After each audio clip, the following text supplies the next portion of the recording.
Hi hello അസ്സലാമു അലൈക്കും. കുറേ നാളുകൾക്ക് ശേഷം വീണ്ടും ഞാനിതാ ഒരു വീഡിയോ ആയിട്ട് വന്നിട്ടുണ്ട്. ഇന്നലെയും മിനിയാന്നുമായിട്ട് ഒരു 2 ഷോർട്ട് വീഡിയോ ഇട്ടിട്ടുണ്ടായിരുന്നു. അതെല്ലാവരും കണ്ടിട്ടുണ്ടാവും എന്ന് വിചാരിക്കുന്നുണ്ട്. നമ്മൾ KSRTC ബസ്സിൽ ഒരു ടൂറ് പോയ വീഡിയോ ആണ്. അപ്പോൾ ഇന്ന് എല്ലാവരും ഒന്ന് വീഡിയോ കണ്ടിട്ട് സബ്സ്ക്രൈബ് ചെയ്യാനും ലൈക്ക് ചെയ്യാനും കമൻറ്റ് ചെയ്യാനും മറക്കല്ലേ. അപ്പം എന്താ പറയല്, പയ്യന്നൂരിൽ നിന്ന് 5:30 മണിക്കാണ് നമ്മളെ KSRTC ബസ് വിട്ടത്. അപ്പോൾ 6:10 ആകുമ്പോഴത്തേക്കും നമ്മളെ പിലാത്ര ടൗണിലെത്തും. അപ്പോൾ അതിന് വേണ്ടിയിട്ടാണ് ഞങ്ങൾ ഇവിടെ എന്താ പറയല് പിലാത്ര ടൗണിലെത്തിയത്. അപ്പോൾ ഞങ്ങളെന്ന് വിചാരിക്കുമ്പോൾ നിങ്ങൾ വിചാരിക്കും ആരായിരിക്കും ഈ ഞങ്ങൾ എന്നുള്ളത്. റഷീനയാണ്, എൻ്റെ നൈബറാണ്. അപ്പോൾ ഞങ്ങളെവിടെ പോകുമ്പോൾ ഞങ്ങൾ രണ്ടാളും ഒപ്പരം പോക്കുണ്ട്. അപ്പോൾ അതുകൊണ്ട് ഞാനും റഷീനയും ആദ്യമായിട്ടാണ് KSRTC ബസ്സിൽ വയനാടേക്ക് പോകുന്നത്, പൂപ്പൊലി കാണാൻ വേണ്ടിയിട്ട്. അങ്ങനെ പ്രതീക്ഷിച്ചതിലും അപ്പുറമായിരുന്നു. വീട്ടിൽ നിന്ന് ഇറങ്ങുന്ന സമയത്ത് പിള്ളേരെല്ലാവരും തളർത്തിയിട്ടുണ്ടായിരുന്നു. വേണ്ട പോവണ്ട, നടുവേദന എടുക്കും, ഒരുപാട് ഇരിക്കാനുള്ളതാണ്, KSRTC ആണ് ബസ്. അപ്പോൾ അതൊന്നുമല്ല, ഒരു പ്രാവശ്യമെങ്കിലും എല്ലാവരും ഒന്ന് പോയി നോക്കേണ്ട ഒരു സംഭവമാണ് നമ്മളെ KSRTC ബസ്സിൽ ഒരു ടൂറ്. എന്താണെന്ന് വെച്ചാൽ അത്രയും ഒരു മടുപ്പേ തോന്നിയിട്ടില്ല നമുക്ക്. നോർമലി നമ്മൾ എവിടെയെങ്കിലും ബസ്സിൽ പോകുമ്പോൾ ഭയങ്കരമായിട്ട് മടുക്കും, 1-2 മണിക്കൂറിലും ഇരിക്കുമ്പം ഭയങ്കരമായിട്ട് മടുപ്പ് വരും. പക്ഷെ അങ്ങനെ ഒരു മടുപ്പേ നമുക്ക് തോന്നിയിട്ടില്ല. അത്രയും നല്ല രസമായിരുന്നു. കണ്ടക്ടർ ആണെങ്കിൽ വേറൊരു വൈബാണ്, ഡ്രൈവർ ആണെങ്കിൽ പിന്നെ പറയേ വേണ്ട, അത്രയും വൈബാണ്. അങ്ങനെ നമ്മൾ 1210 രൂപക്കാണ് ഒരാൾക്ക് KSRTC ബസ്സിൽ വയനാടേക്ക് ടൂർ പോകുന്ന ആ ഒരു എമൗണ്ട്. പക്ഷേ രാവിലത്തെ ബ്രേക്ക്ഫാസ്റ്റ് ഉണ്ട് അതിൽ, പിന്നെ ഉച്ചക്കത്തെ ലഞ്ച് ഉണ്ട്, ചായ ഉണ്ട്. പിന്നെ അതുകൂടാണ്ട് നമ്മൾ എവിടേക്കാന്ന് പോകുന്നത് അവിടെയും ഓൺലൈൻ ടിക്കറ്റ് എടുത്തിട്ട് അവരെല്ലാം സൗകര്യങ്ങൾ ആക്കി തന്നിട്ടുണ്ടായിരുന്നു. നല്ല രസമായിരുന്നു. എന്താ പറയൽ, അന്താക്ഷരികൾ ആദ്യം തന്നെ കയറിയപാട് പരിചയപ്പെട്ടിട്ട് പിന്നെ ഓരോരാൾ പാട്ടും അങ്ങനെയെല്ലാം ഉണ്ടായിരുന്നു.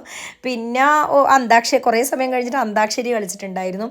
പിന്നെ ബേക്കിലെല്ലാം ഇരിക്കുന്ന എല്ലാവരും ഫുഡെല്ലാം നമുക്കിങ്ങനെ ചിപ്സ്, ഉറക്കം തൂങ്ങാതിരിക്കാൻ വേണ്ടിയിട്ട് പിന്നെ ചിപ്സ്, നുറുക്ക്, അങ്ങനെ എന്തൊക്കെയോ കൊണ്ട് തന്നിട്ടുണ്ടായിരുന്നു.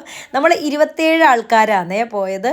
അപ്പോൾ ഇതിനു മുമ്പും പയ്യന്നൂരിൽ നിന്നില്ലേ ആ ഒരു പയ്യന്നൂർ ഡിപ്പോയിൽ നിന്ന് 5ാമത്തെ ടൂറാറ്റോന്ന് ഈ ഒരിത് വിശദമായിട്ട് അറിയില്ല.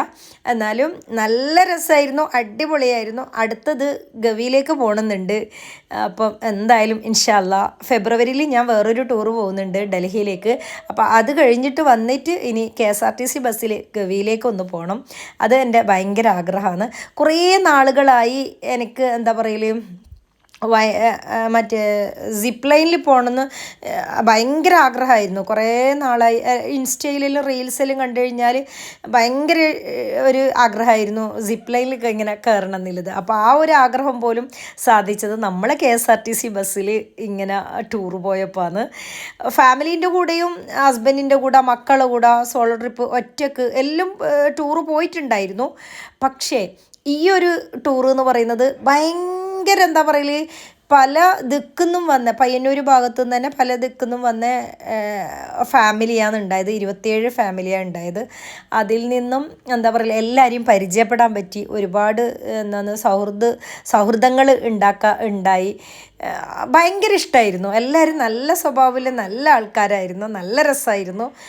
അവിടെ എത്തിയതും തിരിച്ചു വന്നതുമേ അറിഞ്ഞിട്ടില്ല. എന്താ വെച്ചാൽ നമ്മൾ ഒരു കുറച്ച് സമയം പോലും മൗനമായിട്ട് ഇങ്ങനെ ഇരുന്നിട്ടില്ല. അത്രയും നല്ല രസത്തിലായിരുന്നു പോയിട്ട് വന്നത്. അപ്പോൾ നിങ്ങൾക്ക് ആർക്കെങ്കിലും ഇങ്ങനെ KSRTC ബസ്സിൽ ടൂർ പോകണമെന്നുണ്ടെങ്കിൽ നിങ്ങൾ എന്ത് ചെയ്യുക, അവരെ KSRTC പിന്നെ എൻ്റെ പേജ് ഉണ്ടാവും ഫേസ്ബുക്കിൽ. ഇപ്പം നമ്മളടുത്താണെങ്കിൽ KSRTC പയ്യന്നൂർ എന്ന് പറഞ്ഞിട്ട് പേജുണ്ട്. അതൊന്ന് ഫോളോ ചെയ്ത് കഴിഞ്ഞാൽ പിന്നെ അവർ എന്താ പറയല് ഇതിടും, ഓരോ ടൂറിൻ്റെ ആ ഒരു അപ്ഡേറ്റ് ചെയ്യും. അന്നേരം നിങ്ങൾക്ക് അതിൽ ചോദിച്ചു കഴിഞ്ഞാൽ അവരൊരു ഗ്രൂപ്പുണ്ട്, ആ ഗ്രൂപ്പിലേക്ക് ആഡാക്കി കഴിഞ്ഞാൽ എല്ലാ അപ്ഡേഷനും എവിടേക്കാണോ പോകുന്നത് അതൊക്കെ നിങ്ങൾക്ക് കിട്ടും. അപ്പോൾ നിങ്ങൾക്ക് വീഡിയോ ഇൻട്രസ്റ്റിംഗ് ആയിട്ട് തോന്നുന്നുണ്ടെങ്കിൽ എല്ലാവരും ഒന്ന് സബ്സ്ക്രൈബ് ചെയ്യുക, ലൈക്ക് ചെയ്യുക, കമൻറ്റ് ചെയ്യുക. ഞങ്ങൾ പിന്നെ വയനാട് ആദ്യം പോയത് എന്നൂര് എന്ന് പറഞ്ഞിട്ടില്ലേ വയനാട്ടിലെ ഒരു സ്ഥലത്താണ്. അപ്പം അത് കഴിഞ്ഞിട്ട് ഞങ്ങൾ പിന്നെ കാടാപ്പുഴ ഡാമിൽ പോയിട്ടുണ്ടായിരുന്നു. അത് കഴിഞ്ഞിട്ട് പൂപ്പൊലിയിൽ പോയിട്ടുണ്ടായിരുന്നു. അപ്പം നെക്സ്റ്റ് വീഡിയോ വരുന്നുണ്ട്. അപ്പോൾ എല്ലാവരും ഒന്ന് കണ്ടു നോക്കണം, ലൈക്ക് ചെയ്യണം, കമൻറ്റ് ചെയ്യണം. അപ്പോൾ KSRTCയിൽ ടൂർ പോകണമെന്നില്ല ആൾക്കാർക്ക് അവരെ നമ്പർ ഞാൻ താഴെ കൊടുക്കാം. അപ്പോൾ ആർക്കെങ്കിലും ആവശ്യമുണ്ടെങ്കിൽ നമ്പറിൽ കോൺടാക്റ്റ് ചെയ്താൽ മതി, അവർ ഗ്രൂപ്പിൽ ആഡ് ചെയ്യും. അപ്പം ഇൻഷാ അല്ലാഹ് അടുത്ത വീഡിയോ ആയിട്ട് വീണ്ടും കാണാം. Okay, by.